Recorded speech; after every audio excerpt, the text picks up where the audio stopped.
Hey everyone, welcome to my YouTube channel. तो फिर आज की इस वीडियो में हम बताने वाले हैं कि एक नॉर्मल एसआईपी बीएस बेटा स्ट्रेटजी क्या होती है। तो यहाँ पर सबसे पहले हम जानेंगे कि normal SIP of the advantage, जो नॉर्मल एसआईपी का होता है उसका एडवांटेज क्या क्या होता है अगर आप बीएस से मतलब कंपेयर करते हैं तो यहाँ पर देख सकते हैं कि यहाँ पर मैं ऑलरेडी राइट कर दिया हूँ कि normal SIP of the advantage यहाँ पर होता है कि डिसिप्लिन मेंटेन होता है और मार्केट टाइमिंग के मतलब जो मार्केट का जो टाइमिंग होता है वो एक लाइक फ्रीडम होता है, उसमें कोई टेंशन नहीं होता है। और एक यह लॉन्ग टर्म में कंपाउंडिंग बहुत अच्छा होता है। तो यहाँ पर जो नॉर्मल एसआईपी का जो एडवांटेज है यहाँ पर 3 मैंने लिख दिया हूँ। तो ये होता है एसआईपी यानी सस्मेट, जो एसआईपी का जो फुल फॉर्म होता है ऑलरेडी मैंने बना दिया हूँ इसके पहले जो लास्ट वीडियो में। मैं दोबारा आपको रिपीट कर देता हूँ कि एसआईपी होता क्या है। एसआईपी यानी सिस्टमेटिक इन्वेस्टमेंट द प्लान होता है। मैं आपको फिक्स अमाउंट, जैसे कि आपको फिक्स अमाउंट एक इन्वेस्टमेंट करना पड़ता है एवरी मंथ। मार्केट ऊपर हो या नीचे हो, आपको इन्वेस्टमेंट कंटिन्यू रखना है। ये सब एक्सप्लेन मैंने ऑलरेडी मतलब कि वीडियो में बता देता हूँ। और जो इसका एडवांटेज है, यही तीनों एडवांटेज है। डिसिप्लिन हो गया, मार्केट टाइमिंग का टेंशन नहीं होता है, और लॉन्ग टर्म में कंपाउंडिंग अच्छा होता है। अब बात आते हैं कि लेकिन प्रॉब्लम कहाँ होती है, कि प्रॉब्लम कहाँ आ सकती है। जैसे कि नॉर्मल एसआईपी में, अगर नॉर्मल एसआईपी में अक्सर फंड सिलेक्शन और स्ट्रेटजी को एक्टिविटी ऑप्टिमाइज में प्रॉब्लम होती है। जब आप नॉर्मल एसआईपी में क्या होता है, जब आप स्टॉक सिलेक्शन करते हैं तो वहाँ पर कुछ प्रॉब्लम होती है। आपको उसका मतलब 6 मंथ और 1 ईयर का आपको प्रीवियस देखना पड़ेगा कि वो कितना, एक साल में कितना परसेंटेज दिया है। तो ये मेरा हो गया सारा नॉर्मल एसआईपी का इंट्रोडक्शन। अब हम आते हैं सेकेंड ऑप्शन पे, स्मार्ट बेटा क्या होता है। बीटा क्या होता है, स्मार्ट बेटा क्या होता है। अब बात करते हैं स्मार्ट बीटा क्या क्या है। स्मार्ट बीटा एक एडवांस इन्वेस्टमेंट है अप्रोच है जो कि सिंपल मार्केट इंडेक्स से अलग तरीके से स्टॉक सिलेक्ट करता है। और यह कुछ फैक्टर मतलब फोकस करती है, यानी आपको आपको कुछ फैक्टर जो होते हैं आपको फोकस करना पड़ेगा। जैसे कि इसका कुछ मेन पॉइंट है, यहाँ पर आप देख सकते हैं, मैंने ऑलरेडी राइट डाउन कर दिया है। यहाँ पर मेन पॉइंट क्या क्या होता है। एक क्वालिटी आपको मेंटेन करना पड़ेगा, इसका value, momentum and low volatility, strong fundamental, ये सब चीज़ों को आप मेंटेन करना पड़ेगा। मतलब कि इन्वेस्टमेंट एक डिसीजन इमोशनल होता है। जैसे कि जो इन्वेस्टमेंट है आपको एक इमोशनल की तरह आपको करना पड़ेगा, ना ही बल्कि एक मतलब कि एक rule based system according to मतलब कि आपको किया जाता है। इसका भी एक सिस्टम होता है।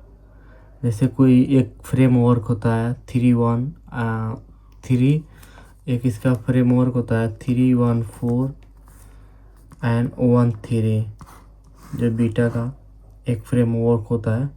इसके अकॉर्डिंग आपको करना पड़ता है। इस तरह का फ्रेमवर्क का जो मेन ऑब्जेक्टिव होता है पोर्टफोलियो सिलेक्शन का रिव्यू करता रहता है। जैसे सिस्टमेटिक अगर आपको प्लान बनाना है तो ये सब चीज़ों आपको फॉलो करना पड़ता है। जैसे कि इन्वेस्टर के लिए सबसे बड़ा चैलेंज क्या होता है, आपको पता है। इन्वेस्टर के लिए सबसे बड़ा जो चैलेंज होता है वो होता है कब बाई करना है, कब होल्ड करनी है, कब एग्जिट करनी है। तो ये होता है जो इसका जो बीटा क्या होता है, इसके जो अंदर में आता है फ्रेमवर्क 3-1-4 एंड 1-3-1।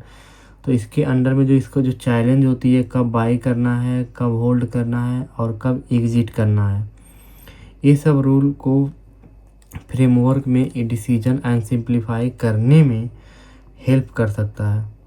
लेकिन याद आपको रखना पड़ेगा कि कोई भी फार्मूला मार्केट को रिस्क कम कंप्लीटली ख़त्म नहीं कर सकता है। कोई भी फार्मूला है रिस्क को ख़त्म नहीं कर सकता। अब बात आती है इसके बाद क्या होता है, क्या 2x एक्स्ट्रा रिटर्न पॉसिबल होता है। इसमें 2x एक्स्ट्रा रिटर्न पॉसिबल होता है। जैसे मान लीजिए मतलब 2x,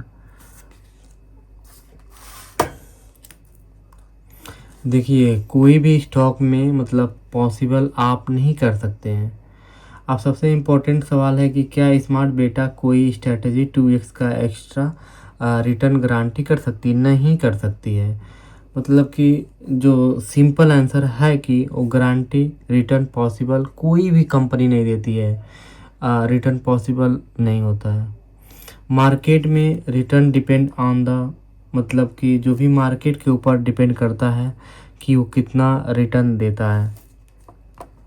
तो यहाँ पर मैं आपको नहीं बता सकता कि 2x आप मतलब कि बेटा कितना रिटर्न दे सकता है, 2x दे सकता है कि कितना दे सकता है। इसका कुछ पॉइंट होते हैं यहाँ पर आप देख सकते हैं। इकोनॉमिक कंडीशन पर हो सकता है, कंपनी परफॉर्मेंस पर हो सकता है, मार्केट साइकिल पर हो सकता है, इन्वेस्टर बिहेवियर पर हो सकता है।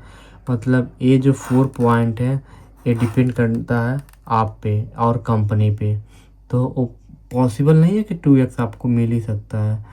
स्मार्ट जो स्ट्रेटजी जो पर्पज होता है ये रिस्क रिटर्न को इम्प्रूव करना चाहता है, लेकिन ये कोई मैजिक से पैसा डबल नहीं कर सकता है। कोई यहाँ पर कोई मैजिक नहीं है। यहाँ पर आपको प्रॉपर परफॉर्मेंस देखना है, मार्केट साइकिल देखना है, इन्वेस्टर बिहेवियर देखना है और इकोनॉमिक कंडीशन देखना है। अब बात आती है कि इन्वेस्टर को क्या करना चाहिए। बहुत इंपॉर्टेंट चीज़ है यहाँ पर, इन्वेस्टर को यहाँ पर क्या करना चाहिए।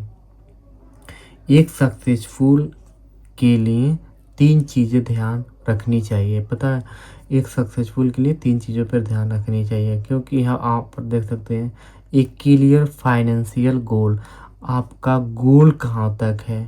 यहाँ पर 1 CR है कि 50 लाख है, whatever your choice, no problem. तो आपको गोल, यहाँ पर बात आती है कि लॉन्ग टर्म में डिसिप्लिन रखने का। अगर आपका गोल अच्छा है लाइक 1 CR तक, तो आपको क्या करना है, लॉन्ग टर्म तक डिसिप्लिन रखने का। एक टेस्ट इन्वेस्टमेंट प्रोसेस है, या एक जो इसका जो इन्वेस्टमेंट एक टेस्ट होता है कि आप कितने तक रख सकते हैं इसको। जैसे कि सिर्फ किसी हेडलाइन या रिटर्न क्लेम को देकर इन्वेस्टमेंट मत कीजिएगा, इसका भी एक इन्वेस्टमेंट प्रोसेस होता है। जैसे बहुत सारे एप्लीकेशन होता है कि उसमें दिखा देता है कितना रिटर्न मिला है, ये सब चीज़ें आपको नहीं देखकर करना है।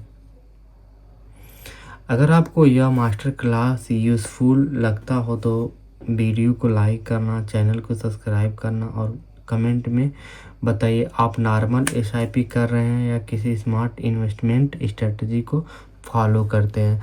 तो ये नीचे जो कमेंट है, प्लीज़ सिर्फ आपको कमेंट करना है कि स्मार्ट इन्वेस्टमेंट स्ट्रेटजी या नॉर्मल SIP।